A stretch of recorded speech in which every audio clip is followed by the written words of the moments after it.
Dahil kayo ang number 1 sa kanyang puso, si Abalos ang number 1 sa balota. Number 1 si Abalos. Number 1 sa balota. Number 1 si Abalos. Better Abalos. Dahil number 1 kayo sa kanya, mas makataong magdesisyon, mas mabilis ang aksyon, mas mabilis tumulong. Number 1 si Abalos. Number 1 sa balota. Number 1 si Abalos. Better Abalos. Number 1 si Abalos. Number 1 sa balota. Number 1 si Abalos. Para senador. This political advertisement is paid for and by Partido Federal ng Pilipinas, 12 East Road, Socorro, Cubao, 1109 Quezon City. Alright, balik po tayo mga kaibigan sa ating programa ngayong pong Sunday dito po sa Legazpi City. Sabi ko nga sa inyo kanina, magiging bisita po natin ang ating pong dating secretary ng Department of the Interior and Local Government dito po sa buong bansa. Kaya ngayong pong araw, hindi po ako nagkamali. Hindi po ako nagkamali. Nandito po siya ngayon sa ating himpilan, pero before that, alam po ninyo mga kaibigan, yung bisita po natin ay naging 15 years pala siya na naging mayor ng Mandaluyong. 15 years. Grabe. Tapos naging congressman. So, ibig sabihin, alam niya yung local government operation, alam na po niya yung paggawa ng batas, at naging chairman din po siya ng Metro Manila Development Authority. And ang latest niya pong trabaho sa ating mga Pilipino ay naging secretary po siya ng Department of the Interior and Local Government. At saka isa po din siyang abogado. Isa po siyang lawyer. At naging pangulo po ng Union of Local Authorities of the Philippines, League of Cities. Nag-iisang Filipino na napagkalooban po ng United Nations Public Service Award. Wow. At saka Gawad Galingpok Awardee at marami pang iba. Siya po ay may sulit din na plataforma para po sa ating bansa at para sa ating mga Pilipino. Ito pong pinag-uusapan natin palagi, yung reklamo ninyo mga kaibigan yung tungkol po sa value added tax sa kuryente. At problema namin ito, sir, sa kuryente namin dito sa Albay. Gusto pong alisin yan ng ating bisita ngayong araw at saka gusto niya pong alisin ng buwis sa krudo na ginagamit po sa power generation. Yan. Mamaya po himay-himayin natin yan. At saka ito, maganda to para na-news namin ito the other day na yung mga job orders, yung mga contract service workers sa ating gobyerno, dapat po na may bonus. Wow. May bonus pagdating siguro mamaya tanong natin kay Secretary Abalos. At saka gusto niya pong ipasa mga kaibigan ang National Land Use Act. Tulungan ang mga magsasaka at mangingisda, amyendahan ang Local Government Code at saka amyendahan ang Rice Tarification Law. Ang ating pong bisita ngayong umaga, Secretary Benhur Abalos, isa pong kandidato sa pagkasenador po ng ating bansa. Secretary, Senator, magandang umaga po. Welcome po sa DCGB. Magandang umaga po, Henry, sa ating po mga tiga Legazpi, tiga Bicolandia. Ako'y nagpapasalamat sa DCGB, always number 1, always at your service. Sinabi niyo po.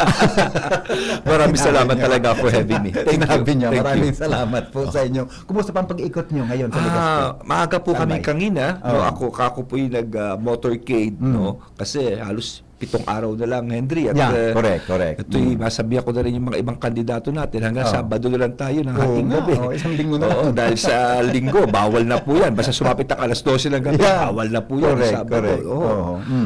Okay, tama kayo sir, isang linggo na lang po tayo. At ano po ang pakiramdam nyo na malapit na po kumbaga ang eleksyon? Sabi nga, malapit na ang endgame natin. Ano po ang pakiramdam nyo sa ngayon? Ang pakiramdam ko parang ang bilis Pero parang mabilis na mahirap dahil siyempre napapagod ka rin naman, may edad ka na. Pero yun lang, ang importante kasi sa akin, Henry, ay malaman ng tao kung anong pagkatao ko, anong nagawa ko. Nang sa ganun sa eleksyon naman, makonsidera nila ako. Opo, iyon. Okay. The other night yata, yung kagabi yata yun, hindi ako makatulog. Nag-browse ako, Senator, Secretary ng mga YouTube channels na online, no? Napansin ko po, may pasabog pala si Vice Ganda. Imagine in a short period of hours po, naging 7 million kaagad yung views niya. Matindi pong naging endorsement niya sa inyo. Ano pong masasabi ninyo sa naging endorsement ni Vice Ganda po, Secretary? Alam nyo, ako'y nagpapasalamat kay Vice Ganda. Of course, dahil si Vice Ganda, mapanuri yan eh. Hindi Opo. basta-basta nag-endorse yan eh. Yeah, oo. At ako din taus-puso nagpapasalamat kay Vice President Leni Robredo. No? Napakabait din niya. At Opo. na-endorso niya rin ako. Yeah, oo. Of course, dati ating Senate President, si Frank Drilon. Si yeah. Senator Frank Drilon. Oo, Na-endorso oo. niya rin. At talagang dangdang mga governors, mga mayors, Opo. kaliwat kanan, no, mga liga ng barangay, buong League of Barangay, inendorso rin tayo niyan. Opo. No? Wala na akong ang League of Municipalities, no? Wala na akong magsasabi kundi magpasalamat. Pero Opo. sa mga nakikinig ngayon, no, sa Yeah. ito lang isipin natin, isang salita lang, it's called respect. Yan. Yeah. Lahat tayo Oo, may kanya-kanyang pananaw, may kanya-kanyang pagtingin sa isang bagay, no? Sana lang respetuhin natin Opo. kung ano man ito. Maaari Yeah. tayo magbigay ng opinion, pero kung ano man ang maging is that let's respect the opinion of Opo. everyone. Yeah, opo.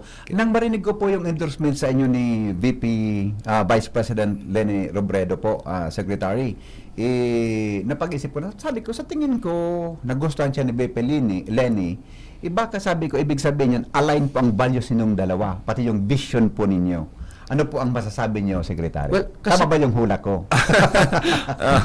Para sa akin aligned naman kasi Yeah. po nung si the late Jesse Robredo po nakasama ko na po siya. Opo. Yung pong ibig sabihin ng League of Cities, yun po ay presidente ng lahat ng alkalde, lahat ng Okay. mayor, ng Oo. city mayors. Ganun po si Jesse at ako naman yung pumalit sa kanya. At Tama. pagkatapos naging DILG siya, naging DILG rin ako. Opo. Ang pagkakaiba lang siguro yung MMDA chairman. Yeah, yan, Yun lang. yan, At, oo, ewan ko lang kung oo. nag-congressman si Jesse dahil nag-congressman. So, Oo. from that time, parati kami nakikita sa mga seminar, capacity building, yung gusto niyang palakasin, ang otonomiya, ang Opo. kapasidad ng mga barangay, ng mga mayor, yun din ang aking Yeah, yeah. At ganun din si VP Leni Kasi, alam mo, archipelagic tayo, marami tayong Correct. isla, hiwa-hiwalay. So, kuminsan mahirap mag-govern, hindi tayo centralized. Kaya dapat magagaling yung mga mayor mo on the ground. So, yun ang pinapalakas natin. At yun din ang alituntunin ni the late Jesse Robredo, the Oo. Secretary Jesse, at ni VP Leni. No? I see. It's how to capacitate yung local governance. Opo, tama po yung sinabi niyo, sir, na naging MMDA chairman kayo, naging pong DILG secretary, yun ang doon po namin kayo masyadong nakilala as secretary ng DILG. Pero nang maging congressman pala kayo, mayroon pa, author pala kayo ng Urban Development Housing Act na gusto niyo pong amyandahan, secretary. Well, Pwede yeah. ba ma-expand yun sa ating Okay. mga tagapakinig? Kasi ngayon? ganito po yan. Sa ating batas, kung isang lupa ay pag-aari ng gobyerno, Opo. yan po ay binibiding, ino-auction. Okay. So, usually, mananalo dyan, mga mayayaman. Yes. So, Oo. kung ikaw 50 years ka lang nakatira dyan, may sapat ka naman na pera para bilhin yung Opo. sinasakupa mo. Wala ka ng pag-asa. Dahil pataasan yan, Tapos bidding. ka na. Tapos na. Oo. So, madalas natin makita dati sa TV, mga pinapaalis. Alam mo kasi ako, ang nangyari sa akin kasi ay nung ako'y mayor, inuna ko pabahay sa amin. Meron kaming release ng tren, kinuha namin, hinati namin. see. 100 Okay. pesos lang ang hulog. Okay. Oho. Kasi ang sikreto sa housing is always the interest. Yeah, 2,000 ngayon, title, landowners na, at hindi kami tumigil doon. Yung malalaking lupain, Opo. binili pa rin ang, we call it community mortgage program. At yung mga tao, nilagyan namin ng, of course, hindi naman pwedeng bibili mo lang yung lupa, dapat panuhin mo rin, dapat may Correct. kalyehon. Opo, opo. Dahil kung may bisita yan, tapos may drainage, may ilaw. Kasi habang buhay na yan, tapos hinuhulog-hulugan nila sa amin yan. Yun. Na halos Oo. walang interest. So yun ang plano kong gawin dito nga sa mga pag-aari ng malalaking gobyerno. So paano nila mabibili yan? Ang ginawa ko, hindi na bidding, basta ikaw 30 years lang, more than matagal ka lang nakatira, may certification. Opo. At para wag malugi ang gobyerno, ang magtatasa ang gobyerno kung magkano yung lupa. So, a portion, let's say, 5%, 10% could Yeah. be set aside for housing kung nakatira. Yun ang ginawa kong amendment. I'm the principal author Yeah. to that amendment to the Urban Development Housing Act. Ang I see. counterpart ko noon was the late Senator Biason. I see. Oh. So kung nagawa nyo, sir, sa Mandaluyong ng mayor kayo, Yes. it can be also be applied to all Yes, dahil Well, ito cities and municipalities. Yeah, ito- Lalo na yung may mga dadaanan din ng riles, di ba? Hindi lang yun. Oo. Pwede Oo. nating, yung munang develop it, ang ginawa ko, ito yung pag-aari ng gobyerno. So, yan, applicable na po yan. Pero yung iba pang mga naisip kong programa, kamukha ng Community Mortgage Program, Yeah, tinatanong ko yeah. nga kung meron pang existing ngayon, Opo. siguro pwede nating ibalik ito. Oo. Nang sa ganoon, yung mga matatagal na mga nakatira, medyo makabuhay naman. Kasi sa amin sa Mandaluyong, halos Opo. mga tao sa amin, wala kami pinalayas eh. Mm. Talagang nandun sila at nakita mo naman, ang greatest resource namin Opo. is of course, ang aming mga tao ron. Yeah. Kasi Yeah. importante talaga is maitaas mo status. For me, Oo. the true measure of development, Opo. hindi yung nakikita mo mga malalaking building, yung PSLP, no. Mm. Kung paano mo naitaas ang antas ng pamumuhay na yung sinasakupan. How you have raised the standards of living of your Yeah. constituency. Oo. Yun ang importante. Yes. Yeah. At saka yung sinabi niyo po, Secretary Abalos, na wala kayong pinalayas na tao, yun ang gusto ng ating mga kababayan. So, Well, kung nagawa niyo doon, dapat ganun din talaga sa mga meron bansa lang natin. isa, no? Meron lang isang Opo. incident. Ako yung bagong mayor noon, Henry. Oo. Ito yung Pasig River naman. Oh, okay. Sa Pasig River kasi, kung minsan hanggang tubig may nakatira, hanggang Oo. doon sa embankment. May easement Ayan. yan. Bawal yun. Bawal talaga. So, Bawal yun. kulang-kulang 1,000 pamilya to, 500 to. Bago lang ako noon. Opo. So at that time, meron sila sinasabi na housing project sa Montalban na Yeah. it's a national project ng dating Pangulo. Hindi ako pumayag dahil ako, kung ililipat mo ko, dapat masagot mo ano eskwelahan ng anak ko. Yeah. May trabaho ba Hanap ako dyan? buhay mo. Anong hanap buhay ko? Once masagot mo yan, at dapat one jeepney ride away, yan, it will be successful. Opo. Pero kung ilalagay mo sa bundok na wala naman trabaho, wala naman eskwelahan, kawawa lang yung tao. Yeah. Oo. So ang ginawa ko noon, naawa ko sa mga tao dahil they've been there for 70 years, wala ilaw, nasa tubig, Pasig River. Oo. Nagpahanap ako noon kay Karina David, yung Oo. asawa ni Randy. Siya ang Yeah. head noon Yeah. ng DSUD. Sabi Correct. ko, Opo. Karina, hanap mo ako. Ito, ang gusto ko, yung malapit lang sa Nilas. Tinuro niya sa akin, 13 Martires, may subdivision. So kinausap ko noon, at that time, si Governor Bong Revilla, Governor Opo. pa siya Yeah. noon. Yeah. So, tinahi namin yung eskwelahan, kung sa eskwelahan, paano kami makakatulong para ma-adapt yung aming school, ang mga yung trabaho, tinahi namin sa mga malalapit na kumpanya ron.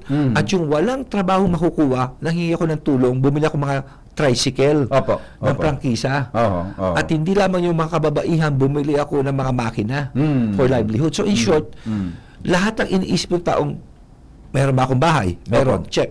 Yeah. Meron bang eskwelahan anak mo? Check. Yeah. Meron. Meron bang trabaho ako doon? Meron. Check.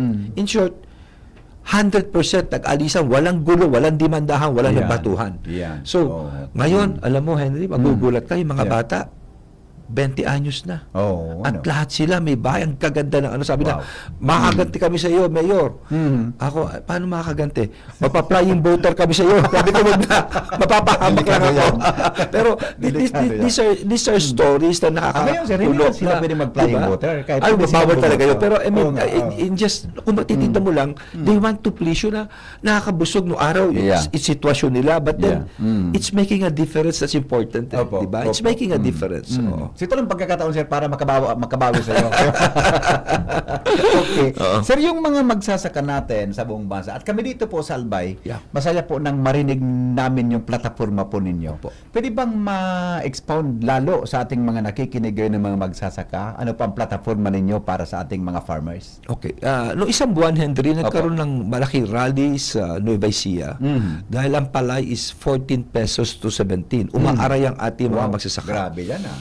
Pero kung titignan mo naman, no, sa mga consumers, gusto rin naman nila ng mura na Yeah. bigas. So, paano mo maipapantay na yung palay ay maganda presyo sa magsasaka, pero mura naman dito sa ating mga consumers? Napaka-simple na solusyon. No? Yeah. Ang solusyon dito is that buhayin mo ang National Food Authority Yun. na bibili ng magandang presyo sa magsasaka, ipoprocess siya, tapos direkta niya ibebenta. Noong araw kasi, nung araw, before the rice tarification law, ang function ng National Food Authority ay bibili ang palay Yeah. sa magsasaka direkta, ipoproseso, tapos ibebenta sa publiko. Pero naipasa itong rice tarification, tinanggal na yung function na yun, Henry. Oo nga. Hindi niya na Oo, pwede yeah. ibenta. Ang tawag Tama. buffering. Oo. Ibig sabihin, iimbak sa bodega. At ito'y ginagamit lamang tuwing merong crisis sa like bagyo, lindol at iba pa. At dalawang beses lamang na pwede mo ibenta. Number one, kung mabubulok na ito, spoilage. Oo. O kaya, number two, if there is a rice emergency. Yeah. So, kung titinda mo last month, nagkaroon ng rice emergency, pinaano yung mga bodega. Pero, isipin mo ito. Apo. What if, bili mo sa magsasaka ng tama, let's say 24, mga 30, 32, ayusin mo, process mo, ibenta mo kaagad sa nakatulong ka na sa magsasaka, nakatulong ka pa sa publiko. At ang maganda rito, sabi nga ni Kiko, 10,000 truck eh. Oo. Sabi mo, kung mangyari, hindi, umiikot yung pera. Yeah, yeah. So you should empower NFA, you should give more resources there para bilhin ito. Masaya ang magsasaka, masaya din ang publiko. Kasi alam mo, ang importasyon, papasok lamang yan kung masyadong mahal, Iyon. no? Para lang mabalanse. Pero, okay. Pangalawa, how do you make sure na magiging mura naman sa magsasaka? Tulungan natin. Yeah. Kasi kung minsan mahal ang abono, Opo. kung minsan inuutang pa niya yung kanyang kung minsan nababagyo pa yan. Yes. Di ba? Yes. So, how do we help Yes. them? Number one, ikaw na magpautang sa kanila para hindi mag 5-6. Yeah. It should be government at 1% to Yeah. even no? Number two, siguro ang pwede mong gawin dito ay magkaroon ka na ng land use plan. Ano ibig ko sabihin? Dahil ang land use plan is that alamin mo kung ano ang sakahan, Opo. ano ang komersyo, ano ang residential, ano industrial. Wala tayong ganun. Yes. Kung hindi natin gagawin to, ang trend ngayon, lahat ng sakahan, karamihan, nagiging subdivision. Baka dumating ang panahon, hindi natin mapakain ang sariling Opo. mamamayan natin. Yeah. Oo. We must act fast. And once naman, ito'y ma-identify mo, meron ka namang mechanism dito, i-review mo naman to. Baka yung iba talagang kinakailangan mo nang i-convert. Yeah. Pero habang na-classify mo na, lahat ng klaseng tulong bigay mo na. What do I mean? You could now plan your farm-to-market roads strategically. Hindi na uhula ka lang kung saan mo lalagay. Opo. Nakaplano na yan. Opo. Pangalawa, irigasyon mo, nakaugnay maigi. Pangatlo, yung strategic farm implements, drying plant, etc. No? At of course, tulungan mo na rin ang mga magsasaka. Paano mo tutulungan? Yung crop insurance. Dahil like Yeah, Bicol, correct. grabe bahari ang ano rito, bagyo. Lahat gusto mag-insurance. Ang tanong, abot kaya ba ito? Baka hindi na naman nila Yeah. maano. So, Opo. semi-subsidize mo kasi sa lahat ng agricultural sector sa buong mundo, sinasubsidize ng gobyerno yan. No? And of course, aside from that, 1 milyar na lupa, babaan mo. Opo. At pare-pareho tayo mga magulang, kaya nagbebenta ng ganyan yan. Dahil ang kanilang anak magkukuleyo. Yeah. They prioritize mo sa state university, sa TechBook, at kung kinakailangan, ako tingin ko kayang gawin to, may baon pa every month eh. Oo. Oo. Paano Oo. magagawa? Sa amin sa Mandaluyong, gano'n yung senior high school namin, may baon. Ito kaya, bakit? Meron tayong ayude, kalimat kanan. Yeah. Di, i-predetermine mo na yung pangalan ng mga magsasakang anak at yung kanilang mga mangingisda. No?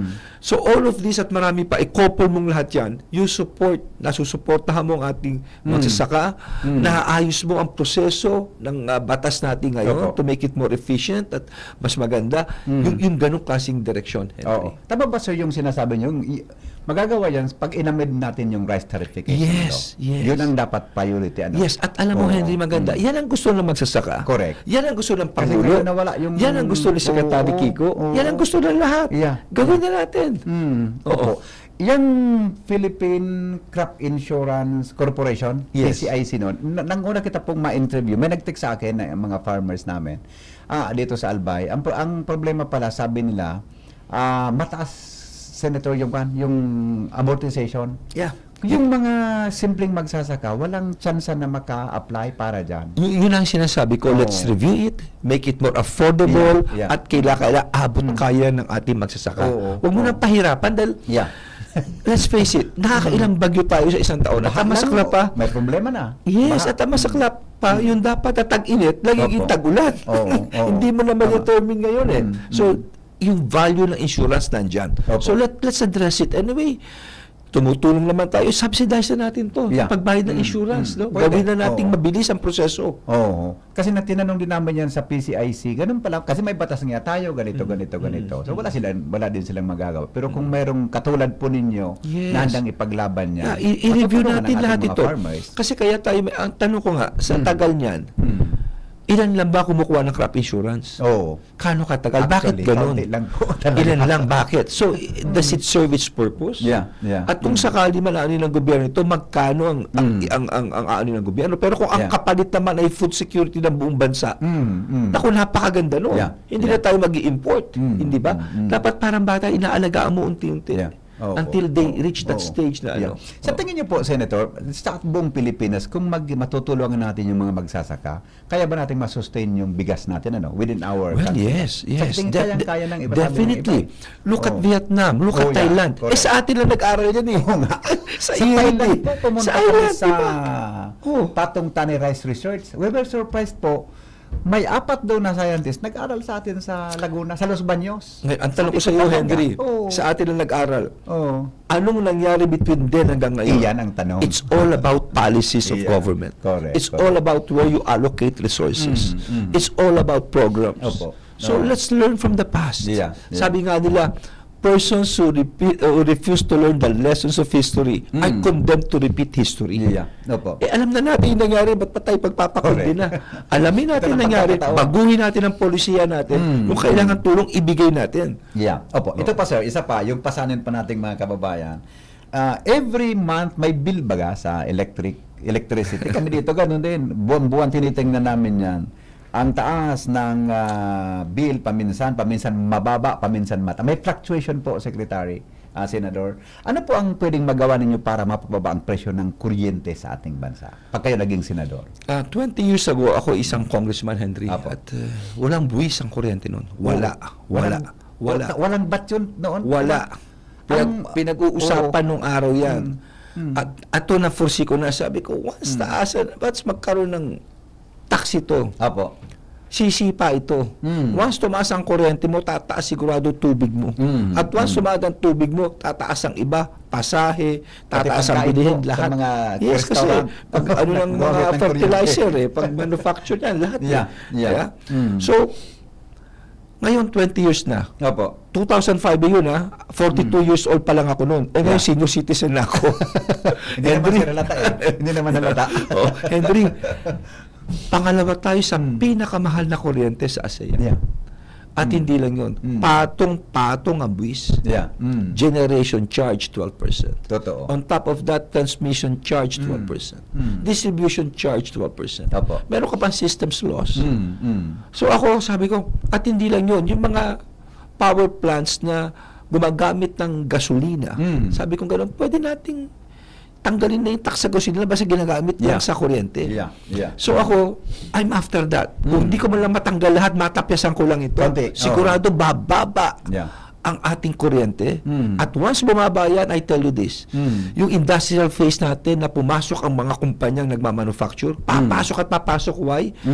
Ang ganda naman ng ating ng ating labor force Isa sa pinaka highly skilled na labor ay nasa atin, English speaking pa tayo. Yeah. Yun na lang ang kulang nga yung overhead ng kuryente. Hindi makapasok yan And hindi lang yung gagaang sa bawat Pilipino. Yan ang unang-una ko ipa-file, Henry. Opo. Dahil yan ang advocacy ako 20 years ago. Hanggang ngayon tumanda na ako, naniniwala pa rin ako Yeah. sa gagawin ko. Yeah. Doon po, Secretary, Senador Abalos, pinag-usapan namin na pati yung palang, di ba sa bill may system loss na nakalagay dyan? May bat pala yun, may tax pala yun. Kita mo? Loss na may bat pa, may buwis pa. Nakita mo, Losses di ba? na eh. Oo. Yun. Oo.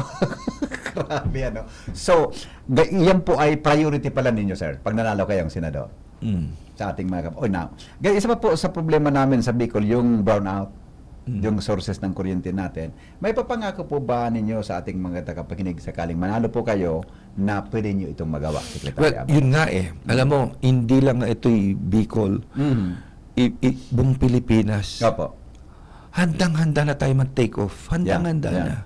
For investors lahat. Pero, how can we take off kung may brown out? Opo. How can we take off kung intermittent ang Oo. pagputol ng kuryente? When I was DILG Secretary, nilapitan ako ng National Grid. Opo. Ang sabi sa akin, Secretary,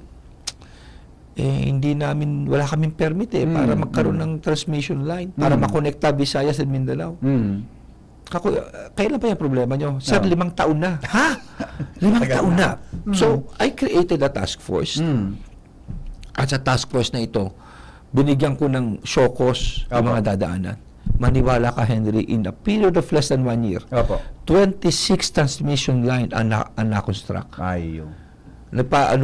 So, it's all about process. Tignan mo yung procedure dito. Ano ba, bakit ba humito? Saan ba kayo problema? Yung one grid policy natin, para tayo makakakonect ulit dito. Opo. Ano problema rito? If it's all about na wala kayong proseso, sige, simplihan natin yan. Is it about easement? Kung paano ba yan? Yeah. Dapat tumulong ang lokal na pamahalaan dyan, ang mga probinsya, dahil mag-benefit, Opo. So, hihimayin yan. At it's very feasible na magawa yan. Dahil nung panahon ko, ako mismo experience ko, nabigyan ko ng permit kagad yung 26 Oo. Lalakad ko at yun, may kuryente na. Wala na problema. Yeah. Opo. Sir, ngayon po na, ano ngayong petsa? Petsa Mayo 3. Mayo 10 ngayon. Ako, May 3 pa lang ngayon. Sorry, nakalimutan ko na. Katatapos lang po, May 4 ngayon. Katatapos pa lang ng Labor Day, di ba? Oo. Ano pong mga benepisyo na pwede niyong magawa para sa ating mga manggagawa?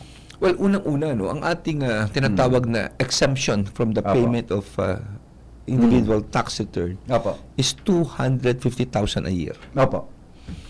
Siguro, i-review natin yan. Yung bang 250 na yan, is it still feasible? Dahil Opo.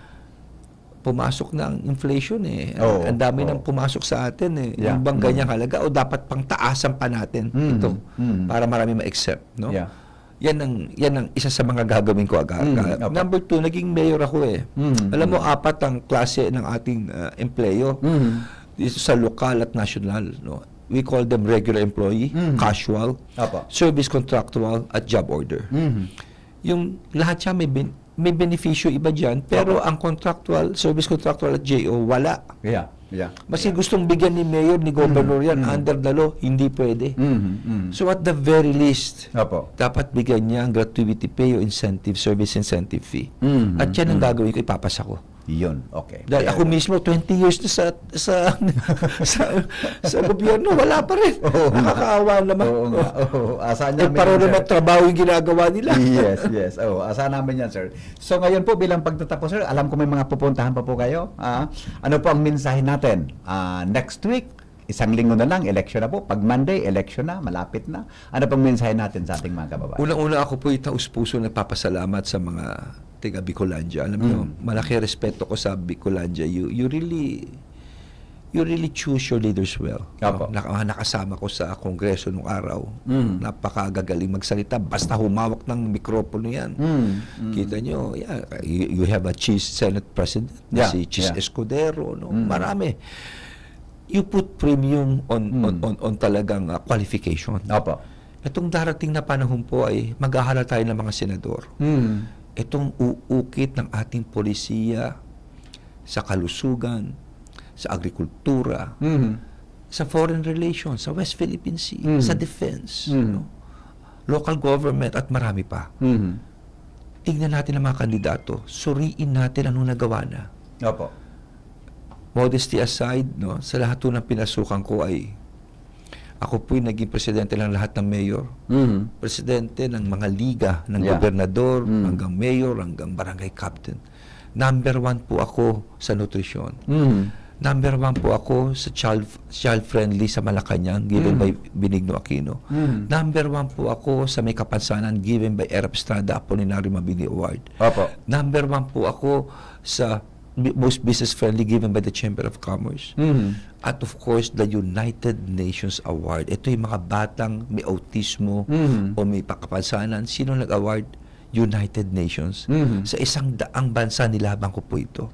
Sa lahat ng pinasukan ko, solid po, parating number 1 tayo. Oo. Nakita natin nung congressman ako, ganun din, UDHA.